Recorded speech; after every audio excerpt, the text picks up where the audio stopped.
Pharma quality management గురించి మాట్లాడినప్పుడు మనకు చాలా పెద్ద పెద్ద పదాలు గుర్తొస్తాయి. కానీ అన్నిటికన్నా పవర్ఫుల్ టూల్ ఏంటో తెలుసా? మనల్ని మనం సమీక్షించుకోవడం. అవును, ఈరోజు మనం ఇంటర్నల్ ఆడిట్స్ గురించి మాట్లాడుకుందాం. అంటే అంతర్గత తనిఖీలు. ఇవి ఏ ఫార్మా కంపెనీ నాణ్యత వ్యవస్థకైనా ఎలా వెన్నెముకలాంటివో ఇప్పుడు చూద్దాం. ఒక్కసారి ఆలోచించండి. ఒక కంపెనీ తన తప్పుల్ని తెలుసుకోవడానికి రెగ్యులేటర్లు వచ్చేదాకా ఎదురుచూడాలా?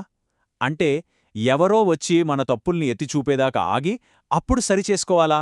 లేక మనమీ చొరవ తీసుకుని మనల్ని మనం మెరుగుపరుచుకోవాలా? ఈ ఒక్క ప్రశ్నలోనే ఓ కంపెనీకి క్వాలిటీ మీద ఎంత కమిట్మెంట్ ఉందో తెలిసిపోతుంది. అందుకే అంటాం, అసలైన పరిష్కారం ఎప్పుడూ బయటనుంచి రాదు, మన లోపల్నుంచే రావాలి. ఒక స్ట్రాంగ్ క్వాలిటీ మేనేజ్మెంట్ సిస్టమ్ అంటే QMS ఎప్పుడూ రెగ్యులేటర్ల కోసం వెయిట్ చేయదు.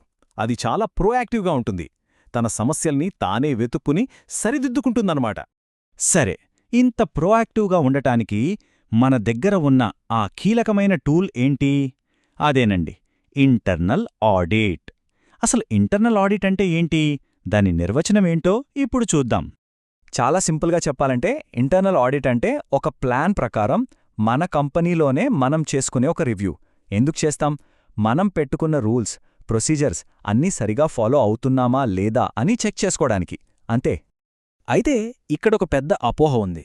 చాలామంది ఆడిట్ అనే పదం వినగానే అబ్బో, ఎవరో వచ్చి మన తప్పులన్నీ పట్టుకుంటారు అని భయపడిపోతారు. కాని నిజానికి దాని అసలు ఉద్దేశ్యం అది కాదు. ఇంటర్నల్ ఆడిట్ అంటే తప్పులు వెతకడం కాదు, మన సిస్టమ్స్ ఎంత బలంగా ఉన్నాయో చెక్ చేసుకోవడం. ఒకవేళ ఏవైనా బలహీనతలుంటే వాటిని ఎలా సరిచేసుకోవాలో తెలుసుకోవడం అన్నమాట.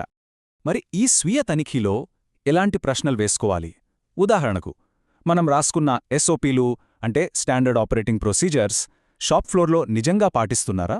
రాస్తున్న రికార్డులు కంప్లీట్గా కరెక్ట్గా ఉన్నాయా?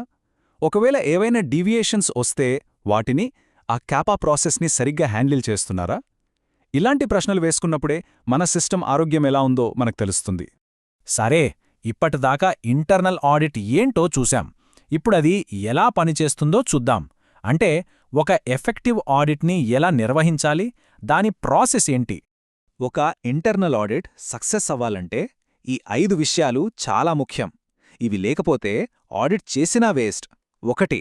ఒక మంచి యాన్యువల్ ప్లాన్ ఉండాలి. 2. ఆడిట్ చేసే టీంకి మంచి ట్రైనింగ్ ఉండాలి. 3. ఇది చాలా ఇంపార్టెంట్, ఆడిటర్కి ఇండిపెండెన్స్ ఉండాలి. అంటే వాళ్ళు ఆడిట్ చేస్తున్న డిపార్ట్మెంట్కి సంబంధం లేనివాళ్లై ఉండాలి. 4. ప్రతి విషయాన్ని క్లియర్గా డాక్యుమెంట్ చేయాలి. ఇక చివరిది 5. ఆడిట్లో దొరికిన సమస్యల మీద తీసుకున్న CAPAని సరిగా ఫాలో అప్ చేయాలి. ఈ 5 లేకపోతే మనం చేసే ఆడిట్కి అర్థమే ఉండదు. సరే, ఆడిట్లో మనకు కొన్ని అబ్జర్వేషన్స్ దొరికాయనుకుందాం. అవన్నీ ఒకే రకంగా ఉండవు కదా. వాటి రిస్క్ లెవెల్ని బట్టి కేటగరైజ్ చేస్తారు. సాధారణంగా మనం చూసేవి క్రిటికల్, మేజర్ మరియు మైనర్. క్రిటికల్ అంటే దాని ప్రభావం చాలా తీవ్రంగా ఉంటుందన్నమాట. పేషెంట్ సేఫ్టీకి గానీ ప్రాడక్ట్ క్వాలిటీకి గానీ వెంటనే ప్రమాదముంది అని అర్థం. ఇలాంటిది దొరికితే తక్షణం యాక్షన్ తీసుకోవాల్సిందే. ఇప్పుడు మనం ఒక ముఖ్యమైన విషయానికి వద్దాం. ఈ ఆడిట్ ప్రాసెస్లో సాధారణంగా చేసే తప్పులేంటి? ఆ బలహీనతల్ని అధిగమించి ఒక బలమైన ఆడిట్ కల్చర్ని ఎలా నిర్మించుకోవాలి? దానివల్ల వచ్చే లాభాలేంటో చూద్దాం.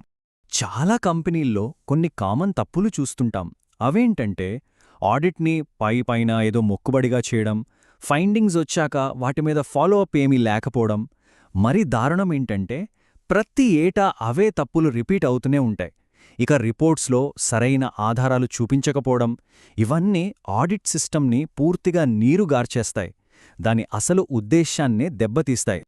ఇప్పుడు నేను చెప్పబోయేది చాలా ఆసక్తికరంగా ఉంటుంది, కొంచెం విచిత్రంగా కూడా అనిపించొచ్చు. ఒక ఇంటర్నల్ ఆడిట్ రిపోర్ట్లో 0 అబ్జర్వేషన్స్ అని ఉందనుకోండి, అంటే ఒక్క సమస్య కూడా దొరకలేదని. అప్పుడు సంతోషపడాలా? అస్సలు కాదు.